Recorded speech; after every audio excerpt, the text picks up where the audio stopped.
Hello everyone, welcome to you all in your trustworthy educational channel Sourav শিক্ষা। পরিচয়টা আরেকবার দিয়ে নিই, আমি তোমাদের প্রিয় সৌরভ স্যার। যাই হোক, আজকের ভিডিওতে আলোচনা একাদশ শ্রেণী অর্থাৎ class 11 second semester subject Bengali নিয়ে তার একটা সিলেবাস নিয়ে পুঙ্খানুপুঙ্খ আলোচনা আমরা আজকের ভিডিওতে করব। তোমরা যারা 11 সেকেন্ড সেমিস্টারে উঠেছো তাদের জন্য ভিডিওটা অবশ্যই ফ্রুটফুল, তো তাদেরকে রিকোয়েস্ট তোমরা তোমাদের বন্ধুদের মধ্যে অবশ্যই শেয়ার করে দিও এবং আমাদের একাডেমিতে অনলাইন ক্লাসেরও ব্যবস্থা আছে। যদি তোমরা ভর্তি হতে ইচ্ছুক তারা অবশ্যই স্ক্রিনে যে হোয়াটসঅ্যাপ নাম্বারটা উঠছে তাতে কল বা মেসেজ করে আমাদের একাডেমি থেকে ভর্তি হতে পারো। তো যাই হোক, আজকের ভিডিওটা শুরু করি। প্রথমে আলোচনা করি class 11 second semester syllabus subject Bengali. আমাদের যে গল্পের সেকশন, দুটি গল্প আছে, মার্ভেলাস গল্প, এক কথায় বোঝো। ছুটি কে লিখেছেন? কবিগুরু রবীন্দ্রনাথ ঠাকুর এবং তেলেনাপোতা আবিষ্কার প্রেমেন্দ্র মিত্রের লেখা। দুটো গল্প খুবই সুন্দর গল্প। তো আমরা আগে সিলেবাসটা আলোচনা করে নিই, তারপর আমরা কোশ্চেন প্যাটার্ন সম্পর্কে আলোচনা করছি। কবিতার সেকশনে 3টে কবিতা আছে। প্রথম কবিতা হচ্ছে Nun, written by Joy Goswami. Next Bhab Sammilan, লিখেছেন বিদ্যাপতি।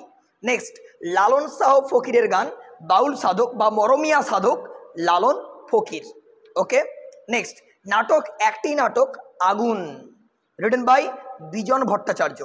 নেক্সট পঞ্চতন্ত্র সৈয়দ মুজতবা আলীর লেখা। এখানে 4টে সেকশন আমাদের রেডি করতে হবে। একটা বই কেনা, 2 নাম্বার আড্ডা, 3 নাম্বার 25শে বৈশাখ, 4 নাম্বার আজব শহর কলকাতা, এই 4টে। নেক্সট শিল্প সাহিত্য সংস্কৃতির ইতিহাস থেকে এই টপিকটা একটু বড়, 6টা আমাদের সেকশনকে কভার করতে হবে। কি কি? গদ্য সাহিত্য, লৌকিক সাহিত্য, নাট্য সাহিত্য, কাব্য কবিতা, উপন্যাস, ছোটগল্প এবং আধুনিক বাংলা সাহিত্য। এই 6টা সেকশনকে ক্লিয়ার করতে হবে। এই সেকশনটা একটু মতো টাফ, বাট আমরা ইলাবোরেট করলে আশা করব তোমাদের কাছে ফ্রুটফুল হয়ে যাবে। নেক্সট প্রবন্ধ রচনা, 2টো সেকশন, 1 মানস মানচিত্র, 2 বিতর্কমূলক। দুটোর মধ্যে আমার যদিও একটা করতে হবে। মানস মানচিত্র কোনটা? ধরো বিজ্ঞান ও কুসংস্কার এসছে, মিডিলে বিজ্ঞান ও কুসংস্কার লেখা থাকবে, চতুর্দিকে 4-5টা পয়েন্ট ধীরে ঘেরা থাকবে। ওই 5টা পয়েন্টকে ঘিরে আমাকে কিন্তু লং নোটটা বানাতে হবে। আর বিতর্কমূলক কোনটা? ধরে নাও 8ম শ্রেণী পর্যন্ত পাস ফেল যে প্রথা, সেটা আবার আনা হোক। এটার একটা পক্ষে যুক্তি হবে, আরও একটা বিপক্ষেও যুক্তি হবে।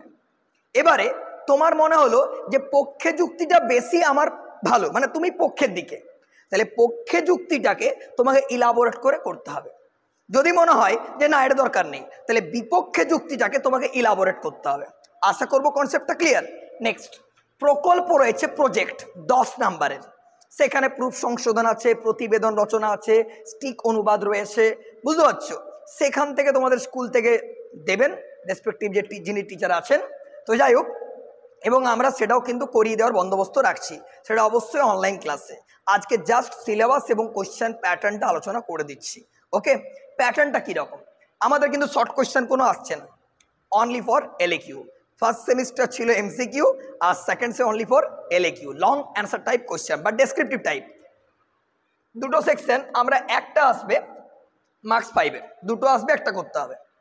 কবিতাও 2টো আসবে, একটা করতে হবে। নাটকও 2টো আসবে, একটা করতে হবে। এখানে কিন্তু 2টো আসবে, অর্থাৎ 5 × 2 10। ওকে। শিল্প সাহিত্য একটা আসবে, আর প্রবন্ধ রচনা একটা আসবে, সেটা 10 নাম্বারের। তাহলে দেখো 5 5 5 15, এখানে 10 হয়ে গেল 25, এখানে 5 30, আর প্লাস 10 কত হয়ে গেল 40। আর একটা প্রকল্প 10 নাম্বারে 10, তাহলে ফুল মার্কস হয়ে গেল কত? আমাদের 50 মার্কসের এক্সাম হবে। আশা করব ডাউটটা ক্লিয়ার হয়ে গেছে। Respective type neat and clean আমরা টেক্সট প্রোভাইড করব, অ্যানালিসিস করব, এবং তারপর যে রেসপেক্টিভ কোশ্চেন আনসার সবগুলো প্রোভাইড করব, এবং শেষে থাকছে একটা কংক্রিট সাজেশন। সেই সাজেশন পড়লেই নাম্বার কিন্তু হাতের মুঠোয়, 100% নলেজও পাচ্ছ, ইনক্লুডিং আমরা কিন্তু ইলুমিনেটিং টিচিং সঙ্গে কিন্তু নোটসও প্রোভাইড করছি। ঠিক আছে, এটা কিন্তু অনলাইন ক্লাসের জন্য ব্যবস্থা আমাদের করা হয়েছে। যদি ইন্টারেস্ট হয়ে থাকো অবশ্যই স্ক্রিনে যে হোয়াটসঅ্যাপ নাম্বারটা উঠছে যোগাযোগ তোমরা করতেই পারো। আজকের ভিডিওটা এই অবধি রইল, খুব শীঘ্র দেখা হবে নেক্সট ভিডিও নিয়ে। Okay guys, tata.